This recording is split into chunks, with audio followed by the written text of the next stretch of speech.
Hey, this is First Alert Chief Meteorologist Steve Bailon. Guess what? You made it. You made it to the halfway point of the winter of 2025-2026.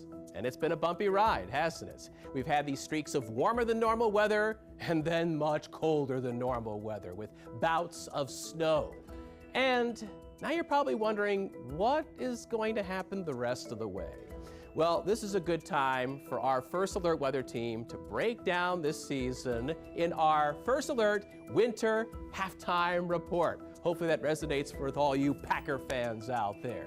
We're going to talk more about this winter season, why things have happened the way they have, and what is going to happen moving forward for the rest of the season and beyond. And we have got you covered for the next half hour on all the WBAY platforms on really diving deep into this winter season. So stay with us, and we're going to go check it out over at the weather desk. Come with me. One of the most noticeable things that's happened this winter is that our temperatures have either been way above average or way below average. Case in point, this is a calendar looking at the high temperatures we had in December. Remember how it snowed around Thanksgiving? Well, that propelled us into a colder than normal stretch. The first 15 days of December, our high temperatures were below average. But then the weather teeter-totter flipped, and 12 of the next 13 days were warmer than normal. Remember how warm it was on Christmas Day? We had a high of 35 degrees. If you look at the highs, the lows, and all the temperatures in between, our December average temperature in Green Bay was 19 degrees, right on the button, 5.5 degrees colder than normal. December was cold and warm at times. January also had some flip-flopping with the temperatures. After a cold start, we went into a streak of 12 out of 14 days where our temperatures were above average. And then the weather teeter-totter flipped again. And you remember how cold it was towards the end of January. For 13 out of 14 days, our temperatures were below average. That included some sub-zero high temperatures on January 23rd and January 24th. And at times, our wind chills were down in the 40s below zero. If you look at the entire month of January, our average temperature, the highs, the lows, and everything in between, 15.1 degrees. And that's 3.2 degrees colder than normal. So far, this winter has been colder than normal, despite some warm streaks. Now, let's talk about snowfall, including the snow we had through the weekend. Our seasonal total here in Green Bay is up to 31.2 inches. Would you believe that is exactly to the 10th of an inch normal through this point in the season? So we're on par for a seasonable snowfall, right at which should be average, 55.6 inches. Now, will it end up exactly there? Well, time will tell. I suspect that it might be a little bit above that, but so far we're pacing normal through this point in winter. Now, while Green Bay's seasonal snowfall has been average, it hasn't been that way across the entire state. For example, Wausau's total of 30.3 inches is below average through this point in winter. Meanwhile, both Milwaukee and Madison have above normal snowfall totals. So you could say that it's been snowier than average so far this season across southern Wisconsin. And as we get to this point in the winter, you probably have noticed that we're increasing the amount of daylight. Yeah, the sunrise is getting earlier in the day. The sunset is getting later in the day. We're gaining about 2.5 minutes of daylight each day through the beginning of February. And now, as of Saturday, our sunset is 5 o'clock and later. In fact, this evening our sunset was at 5:03. For a lot of folks who don't like winter weather, this is our literal light at the end of the tunnel. Meteorological winter began on December 1st, so we're pretty much 2 months into meteorological winter. What we're going to do here is take a look back at how things have gone so far and compare that to the 6 years that are closest to it in Green Bay's climate record. So for temperature and for snowfall, I'll take what we are currently doing this winter and compare that to the 3 winters that were just slightly colder in the climate record, or slightly warmer, slightly more snow, slightly less snow. And just for perspective here, There are 139 years in the Green Bay climate record, so we have 139 winters to compare this to. So let's start with snowfall. As of the 28th of January, 25.5 inches fell. That is the 45th snowiest winter on record, and comparing that to the 30-year average, last 100 years, the all-time average, we're about 4 inches more than the 100 of the all-time average, but the last 30 years have been a little snowier, and so we're a little under that. And just again, as a kind of an FYI, the most snow we've ever seen in that period was from the 1888-89 winter, 55.3 inches, and 1943-44. We only had 3 inches of snow in that time frame. So again, 45th snowiest, so we'll be looking at the number 42 through number 48 snowiest winters. That's our comparison point here to see how the next 2 months finish. So we're taking a look back at December and January and then seeing how things went in February and in March. And when we do that comparison, there actually is a little bit of correlation here that the winters that have started off on the snowier side like we did this winter have actually finished with less snow than average. So if history is any gauge, we're likely going to see less snow in February or January if that's all we're looking at here. The years that we're looking at that were closest and how they finished, the least amount of snow we had was from 1999, 9.6 inches fell in March and in February, and in 1936 it was 25.9 inches. That's the high end of what we have done historically with winters that were very similar to where this one rates out in snowfall. There's been one of those years, of course, that would be the 1936 with the 25.6 inches, where we actually did finish that part 36 snowiest out of 139 years. But the other 5 years that we're comparing to finished 81 through 124. 70 is your halfway point, so they were all less snowy than the average there. So we'll see how things shake out for the rest of this winter. But again, if history is a guide here, we're likely trending lower on the snow for the rest of this winter and into March and April compared to the start of winter. So it likely gets a little drier as things go on. Now, when we're looking at the temperature, I chose mean temperature. This is your high temperature and low temperature average together, and no surprise here at 17.5 inches. That rates out as one of the colder starts to a winter season, number 22 coldest, and below those averages, 2 to 4 degrees below, depending on the metric. The warmest winter for a mean temperature for December, January, 1931-32. 30 degrees was that mean temperature, so that's your high and your low combined together, so a very mild one there. 1976-77. 6.3 degrees, so yeah, we're on the lower end of the scale, but certainly nowhere near that. Now, when you're looking at the temperatures for the second half of that winter season, those winter seasons that were closest, there really isn't a tight correlation. It rates out slightly cooler than average. 3 of the years were a little bit cooler than the start, and 3 were a little bit warmer, so there's no real clear sign as to which way we would head temperature-wise. 1956 was one of those similar years. The average temperature for the February and March time frame there, 20.5 degrees, 28.4, so that kind of gives you a guide of where we'll end up in between those two numbers, but there really isn't a clear sign, so equal chances that we would go warmer or colder compared to normal, but definitely looking less snowy if history is any indicator. Now I'm here with James Anderson, the Deputy Director of Green Bay's Parks, Recreation, and Forestry Department. We all know that in Wisconsin and in the Midwest in general, our lives don't stop in the winter. There's so many activities, and that's where you come in.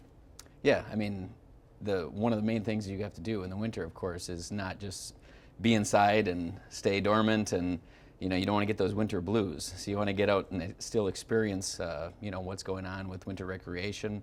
Actually, winter recreation was one of our focuses for a long time. That's why we started to do some of the things we did at some of our facilities to try to get more people outside and more people enjoying the outdoors, even in the winter season. Yeah, and so what type of activities do you have for the community? Well, I'm excited because this is the halftime report, so I feel like we're going into third and fourth quarter. So we might have started a little not as great, but we're going to finish really strong. So we're going to officially open up Triangle Hill tubing area. So you can go up there now on Friday nights, Saturdays and Sundays, and rent a tube. We have concessions up there, and we have all our lanes groomed. to go tubing, and actually have so we have a magic carpet that actually brings you back up the tubes. You don't have to walk back up the hill. You can get back in line and go back down the hill, and it's really exciting to have that officially open. We also have our ice rinks. We know we've had no shortage of cold weather, so we've got a really good base for our ice rinks. We have 4 or 5 different locations where you can go, and we have hockey rinks, and we have like auxiliary ice rinks. So if you're a hockey player, you can go play hockey with the nets and the boards, and then you can also go and just skate on the auxiliary rink if you just like to, figure skate, I guess. Yeah, and you mentioned how you're just now finally opening up Triangle Hill, right? Is this later than normal? I would say it's later than we wanted to. We actually got snowmaking equipment. We ran into a few, things when we were trying to build the infrastructure to get the water up to the top of the hill, and get the snow cannons all in the infrastructure working properly. So we made sure we could do it safely and do it efficiently. So now we actually have that all figured out, and we're just really excited to open up the hill. Yeah, and so with snowmaking and having to have those right conditions, what's the type of winter that you're hoping for? Are you hoping for more snow, less snow, colder, warmer? What are you hoping for? Well, it's really unique because so we've we're learning throughout this process as well, right? Snowmaking is actually quite a science. The right temperatures, the right humidity in the air, all those things like really factor into what kind of quality snow you could make. And then natural snow is different than the snow we make a little bit. So you can't necessarily make snow while it's snowing, and then that snow has to but we do have a groomer to kind of groom all this and kind of make sure it's blended together and safe and all that. But yeah, we've learned a lot throughout the process of making snow. So it is a little unique, and yeah, we'd love ideal conditions, in the, let's say, 10 to 20 degrees with the perfect humidity so we could make a really good snow base. That's one thing about Triangle. We do need to build like a pretty solid base.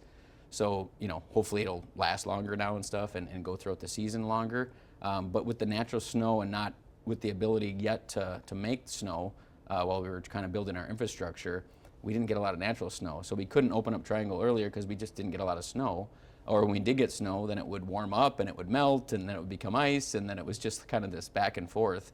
Now we're kind of looking ahead, like I said, to the third and fourth quarter, finishing strong here. We have a really solid base. We have all the lanes groomed. We're really excited about how the next month or two are going to be here. Yeah, for sure. And you had also mentioned ice rinks, hockey rinks, all of those things. Were they able to open on time this year, or was it still that struggle with that lack of moisture? So I would say ice is a little bit different. We look for those, really cold temperatures if we can. We actually had too cold of temperatures to the point of, so we still make ice with our park crews. They still go out there and we still make natural ice. We keep going a thin layer of ice at a time to build up a good structure and make it really smooth. If it's too cold, it actually freezes too fast and kind of creates little waves, and it's not as smooth. So you don't want it like extremely cold like we've had this last week where it was like -20 or whatever. You don't want that, and plus it's not necessarily safe for our staff to be out there during those conditions. But yeah, when it's the weather temperature is like -10 to +10 in there. Usually in the early mornings, especially, we make some really good sheets of ice. Took us a little longer. We had those remember those thaws we kind of had where it was like, why are we experiencing 40-degree weather at the beginning of January? That kind of crushed all of our ice that we had made prior to that. But now we have a really good base, and it should be good as long as we, once you get into February, you start getting that high sun again, and it starts to kind of warm up a little bit, so they don't last quite as long. But looking at the forecast, we should have them for at least a good season here yet. Yeah, and kind of wrapping us up, as you said, we're going into the third and fourth quarter. What is your ideal, how the rest of this season would play out? Are you hoping for more snow? Are you hoping for colder? What are your thoughts? Well, I choose to live in Wisconsin, so if it's going to be winter, let's actually get some more snow out there, because we traditionally do some fat tire bike trails in the winter for winter use. We do cross-country ski trails in the winter, and we really haven't been able to do those. I don't think anybody around the area has been able to do those very well with the natural snow we've gotten and the temperatures that we've gotten. So I'd actually like to see maybe a little more snow to get those trails up and running, because then we'd have a really good, we'd have the Triangle Hill tubing, we'd have the skating rinks and the hockey rinks, we'd have cross-country skiing and fat tire biking, and kind of have a whole, like, you know, a lot of choices for people to get outside and really enjoy the outdoors in the winter, because I think it's really important for people to still recreate, activate, you know, the parks outside. Yeah, and that's definitely one of my favorite things about the Midwest, you know, the fact that life doesn't stop in the winter. There's still plenty of fun activities, and it sounds like you guys are working really hard to get all those activities out there to the community. So thank you so much for coming in and talking to me. I wish you the coldest, snowiest rest of the winter. Maybe for not you too guys. cold, but just the right, you know, like 0 to 20 in there, and, you know, sunny and nice, you know, but no wind. That'd be great. We'll see what we can do. Yeah. We'll stay warm out there.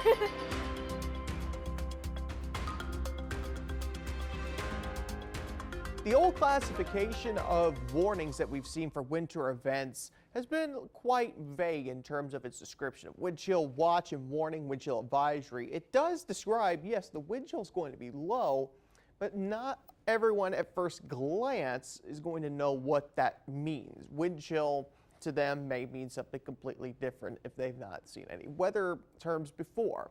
Hard freeze warning and hard freeze watch were some old terms as well. Now, there could be a light freeze at times, like frost bordering on freeze in those low 30s, upper 20s zones.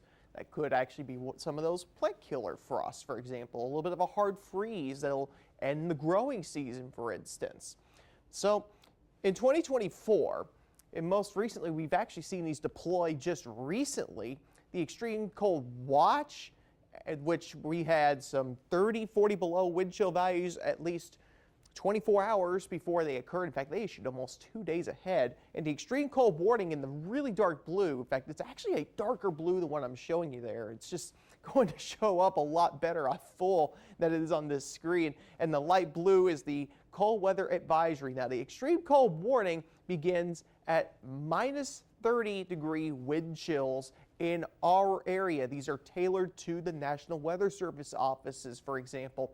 So it's, for instance, the deep south I've seen recently where Florida is getting some 8-degree wind chill values, but really that's their extreme cold warning criteria. And once we get in that cold weather advisory area, it's a little bit closer up to the 0 point. But for us, it starts at 20 below 0. And once we get back to the freeze watch, you see that starts mainly in the growing season. You're going to really see that up until the end of growing season for crops. Once we get below 32 degrees for a sustained period of time, usually at least 8 hours during the nighttime hours, that's when we'll see that freeze warning. And for us, that is the last time you'll likely see it heading into the later part of the year. So that's really going to seek to emphasize that cold weather is dangerous with or without wind. So the extreme cold that we see here, say for instance the 10, 15 degree below 0 low temperatures that we've seen not that long ago, that's dangerous on its own, let alone with the wind chill factor. When you tack that on, we saw some 30, 40, almost 50 degree below 0 wind chills in the Northwoods, for example, 45 below almost at the National Weather Service office in Green Bay. That was measuring that at one point during the Friday morning hours during that extreme polar vortex event we had recently, and is also dangerous with or without winter precipitation. So the bitter cold air that we have, for instance, that's a hazard on its own. The winter weather, that's a hazard all on its own, and those can be classified separately and enhance the actual risk terminology. So it really emphasizes what risk is coming and what's the biggest risk if there's multiple ones occurring at the same time, and thus it gets a little bit more specific. Thanks, Nolan. Before we go any further, let's take a second to talk about why it's so important to use our free WBAY First Alert Weather app. During the winter season, it has you covered anything from bright sunshine to a raging blizzard. If you scan the QR code on the left side of the screen there with your camera phone or your tablet, you can download our app for free. We send multiple videos out to this app every day. That way we keep you and your family ahead of any storm system. We tell you about the next weather maker. We help to keep you and your family weather ready. an hour-by-hour forecast 10 days into the future, using First Alert, ViperMax, all the tools that you need to stay safe during the winter season is in our app. And when we adjust our forecast, those changes get sent right to the app even before they get updated on TV. So if you haven't tried it out, use our free WBAY First Alert weather app. Over to you, David. Every winter storm system is different. Now, sometimes the only question we're really trying to answer as forecasters is how much snow is going to fall, but other times things are a bit more complicated than that, and that's what we're going to be talking about, are those more complicated situations, especially when you get into that mixed territory in between rain or snow. Before we dig into those details, let's cover some basics here about this setup. Now, we're going to assume that this is winter. That's what we're talking about. So higher up in the atmosphere aloft, everything is snow in these clouds. Now, typically, as you go higher up in the atmosphere, it does get colder with height. But that may not always be the case. Cold air is very dense, it's very heavy, and sometimes when warm air starts to ride in from the south, there can be a layer of colder air that hugs the ground. It might just be a few hundred feet thick, maybe it's a couple thousand feet thick, but it's as those two different types of air interact that we see these problems start to mount. Now, for the purposes of this demonstration, colder air means freezing or below. Warmer air means it's just above freezing. Doesn't have to be 50, 60, 70 degrees, something like that, just that it's above freezing. When the atmosphere is cold, all below 32 degrees, all you're going to get out of that is snowfall, assuming that there is snow at the appropriate level of the atmosphere. Now, even if you're starting out as snow aloft, as this falls through that warmer air, as long as it stays above freezing all the way down to the ground, then you're likely to get rainfall, but things get a little bit more complicated in between the two. So here's what is going on when we would get freezing rain. Now, freezing rain would also be considered ice. What will happen is you, again, start out with that snow aloft.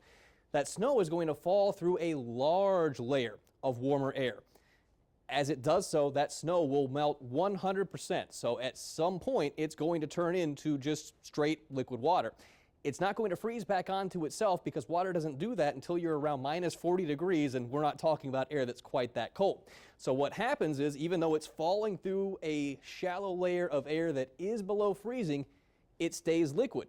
It's going to hit the ground as liquid, or your car, trees, power lines, anything else in liquid form. But because the temperature here is below 32 degrees, it is going to freeze rather quickly and put a glaze of ice on anything, and eventually that starts to accumulate, and you can add up 1, 2, 3/10 of an inch of ice, half an inch of ice, 3/4 of an inch, and the more ice you add, the heavier things get. Power lines fall, trees fall, roads become impassable, and so for that reason, freezing rain or ice would be the most dangerous of these winter weather types. So again, it's going to start as snow, fall through a large area of air where that temperature is above 32 degrees, the snow will completely melt, it strikes the ground as a liquid, but then pretty quickly freezes over and puts a glaze of ice on anything.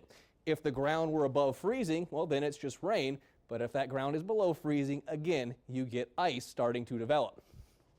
Now, sleet would look like little ice pellets, almost like hail. It's formed differently, but that's what it is similar to.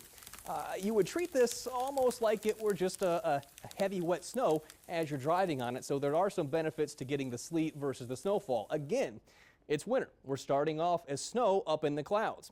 There's still some warm air above it, but that warm air is not as thick. It's not as wide as what we would get for freezing rain, so it's a very narrow band of air that's above 32 degrees. As that snow falls through it, it starts to melt, but it doesn't melt completely, so it's partially melted snow with some water on the outside. As that partially melted snowflake then reemerges back into the air that is below 32 degrees, the water that had formed will freeze back up onto the snowflake. Water doesn't freeze onto itself, but it will freeze onto snow. So as it refreezes, it will form an ice pellet. For snow to develop, it actually forms at very specific temperatures, snowflakes do, about 0 to 14 degrees Fahrenheit. So if the air is 25, 30 degrees, it's below freezing, but it's not an appropriate temperature for an ice crystal to form, so it just forms a small chunk of ice. That then hits the ground, it may bounce up, you can hear sleet falling, and it kind of has that tink, tink, tink, tink, tink sound to it. That is going to be, again, a partially melted snowflake that has then frozen back over. It hits the ground and, again, has the consistency of a heavy, wet snowfall. So all winter weather is different, and when we get into those mixed types of precipitation, hopefully this helps clear things up. Freezing rain, ice are the same thing. Sleet is an ice pellet, but not quite the same thing as freezing rain. Thanks, David. All right, let's take a deeper dive. A deeper dive into how this winter's gone so far, why it's gone this way, and what can we expect in the second half of winter and beyond. And what better thing to do than to bring our friends from the National Weather Service on board for a little fireside chat. Joining me right now is Kurt Kotenberg, warning coordinator with the Green Bay National Weather Service, to chat a little bit about the winter season. Kurt, thanks for joining us today. Yeah, thanks for having us, Steve. We really appreciate it. Well, sure. It's our honor to have you on. And I'm curious, how are you and your colleagues faring out so far in the first half of winter? Cold. We haven't had to go into hiding quite as extensively as I thought, but the past couple of weeks been getting a little dicey. So kind of starting off, we saw this pattern setting up in October, November, where there are really warm surface temperatures that went all the way up into the Gulf of Alaska. Mm-hmm. And this was a pattern that was reminiscent of the winter of 2013 to 2014. So in December of 2013, we had measurable snow in the Green Bay area for like 24 out of the 31 days. And I think that month ended up with like 30 some inches of snow. And then a really big, like, wham, cold weather event at the end of that. Yeah, that pattern played itself out. And then towards the end of January, as we know, it got quite cold. Below normal temperatures started January 18th. And if you string together January 18th, going to the rest of the month, it's probably going to be around top 5, top 10 coldest ends to the month of January. So, Kurt, are you going to sell T-shirts out the back of your truck that say, "I survived the top 5 coldest late January, and all I got was this crummy T-shirt"? Something like that, or parkas. You know, if you look something back, a little warmer. Right. If you look back at December and January, it was basically either warmer than normal or colder than normal. In fact, we started off December colder than normal, and then you may recall as we got closer to Christmas, all of a sudden we were in a warmer than normal stretch. There really hasn't been a whole lot this winter where it's been seasonable. It's been up or down. Yeah. And you talk about the warm weather leading up to the Gulf of Alaska, but that is kind of on the flip side of the polar vortex, which has been kind of swirling in the eastern part of Canada. Maybe explain kind of like how we've been kind of oscillating right on the edge of that weather pattern through much of this season. You know, overall, like the larger weather pattern, I feel like has been, kind of very, very swingy from like a strong El Nino, strong La Nina. We talk about El Nino, La Nina. So not only does, if you think of a line, like a 0 degree line, it's like not only does like, whether it's above it or below it matter, but the degree that it is above, the degree that is below. And so, we've been pretty high on the degrees over the past year, 2 years or so. And that has kind of led to the more, swingy kind of extreme type of weather. One way to view it is kind of like a tug of war between the La Nina, El Nino. And so when it goes neutral, it's kind of like the tug of war is taking a rest. Like, just calm down, we'll take a time out. So hopefully heading into 2026, we'll see, kind of more normal. We won't see as many big yo-yo up and down weather effects. Sure. But then lastly, too, I know you talked about the polar vortex. So, kind of a grander scheme of things, how does this all like phase in with one another?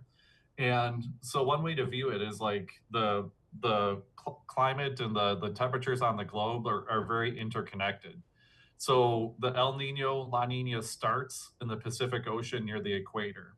And so if you have like an extreme warm temperatures near the equator, the Earth wants to drag those temperatures to help, kind of cool things down or spread things out. If we are going to be pushing forward with a weaker El Nino, the tug of war is not going to be quite as extreme. It's going to be a lot more of a shorter rope, so to speak, right? A lesser tug back and forth.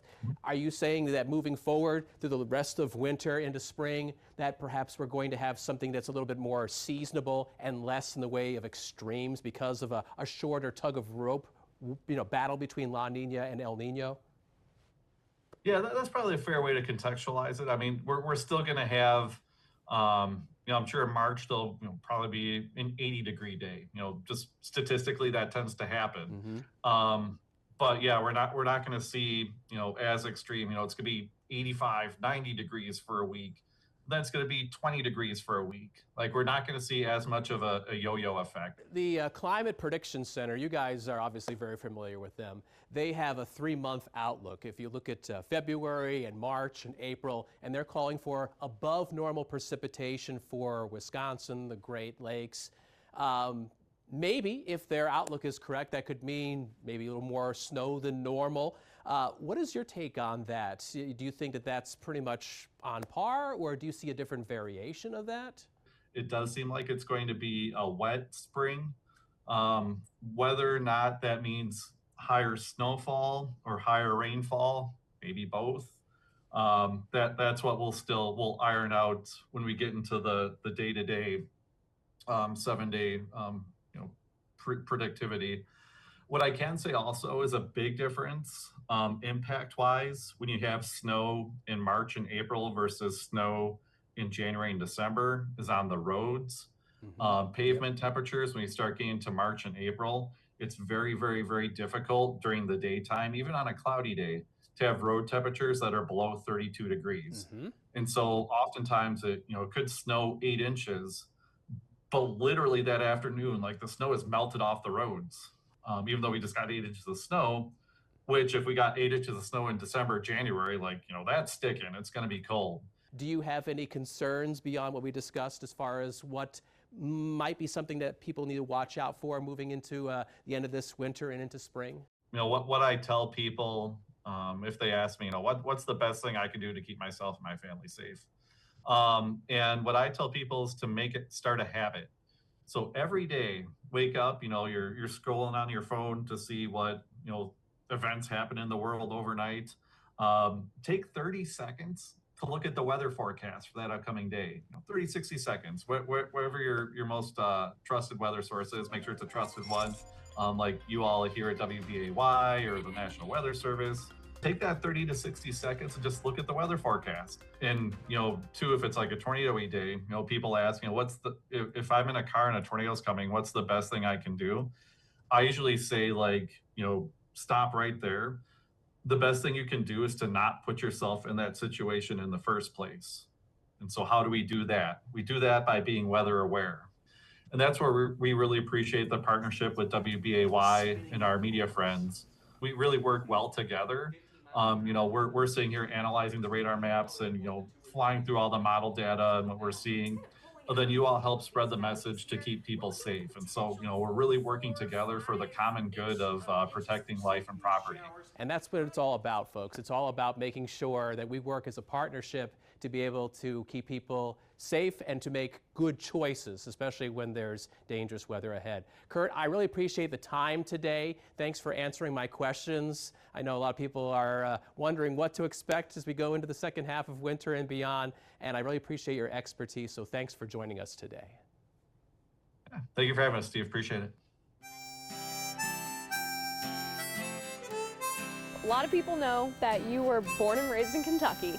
I spent most of my life in Mississippi, so a couple years ago I moved to the Midwest, and it's a little bit of a culture shock to come back to the bitter cold. So this is your first Wisconsin winter. How you feeling? It's colder than I would have even imagined. 22 below wind chills, what we had twice in 20-something years. And those were in the last 2 years, by the way, we had those.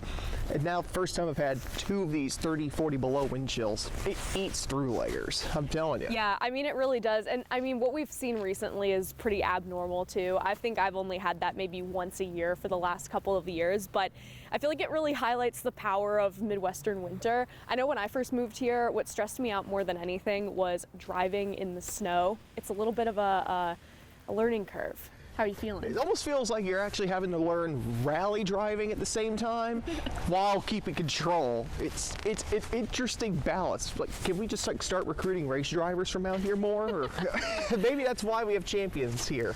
I mean, yeah, it is a little bit of a challenge. I feel like it's always, for me, it's always the most humbling whenever you have to dig your car out of a parking lot or dig your car out of a driveway. Have you ever had any instances like that so far? Thankfully, no. Where I am, they clean it out pretty decently in the morning. It's just the fact you got to deal with some of the more non-treated areas that can really throw your traction off instantly, even if you have dry tires off the start.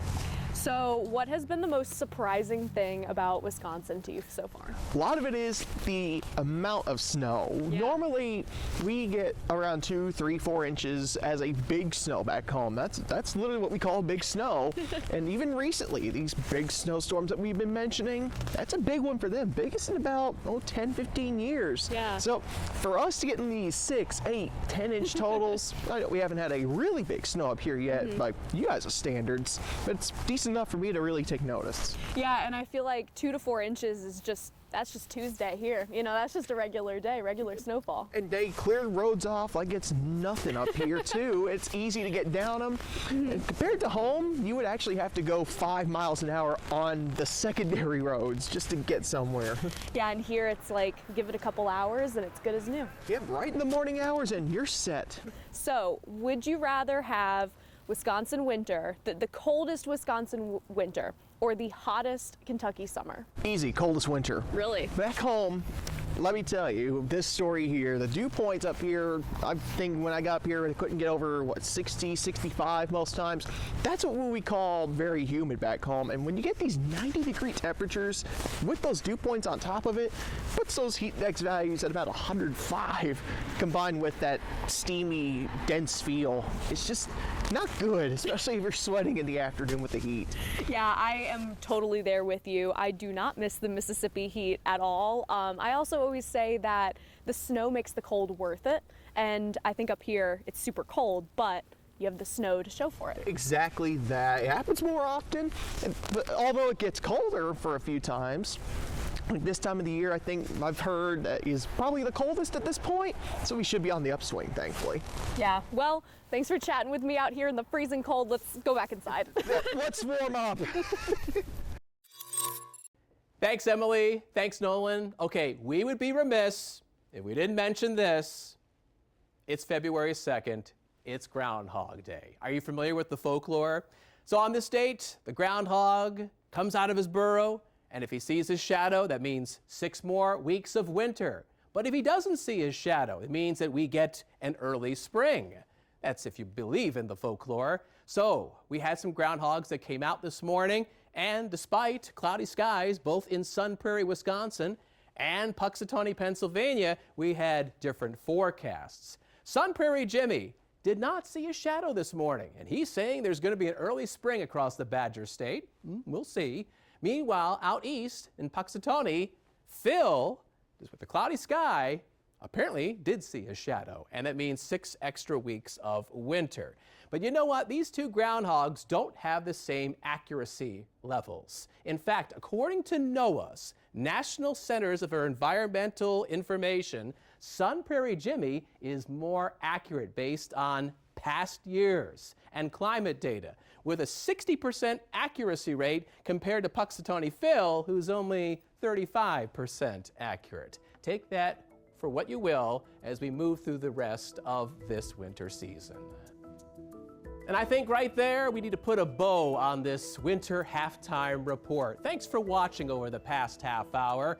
Moving forward through the rest of this winter season, don't forget, we are always there for you and your family on all the WBAY platforms, including on WBAY.com, our First Alert weather app, and our 24/7 weather channel. We will first alert you to all the little changes that are coming in the forecast and give you the lowdown on the next big weather maker that's going to impact you and your family as we go through the rest of the winter season. On behalf of all the First Alert meteorologists, thanks for spending some time with us. We hope you stay with us through the rest of the season and have a great evening.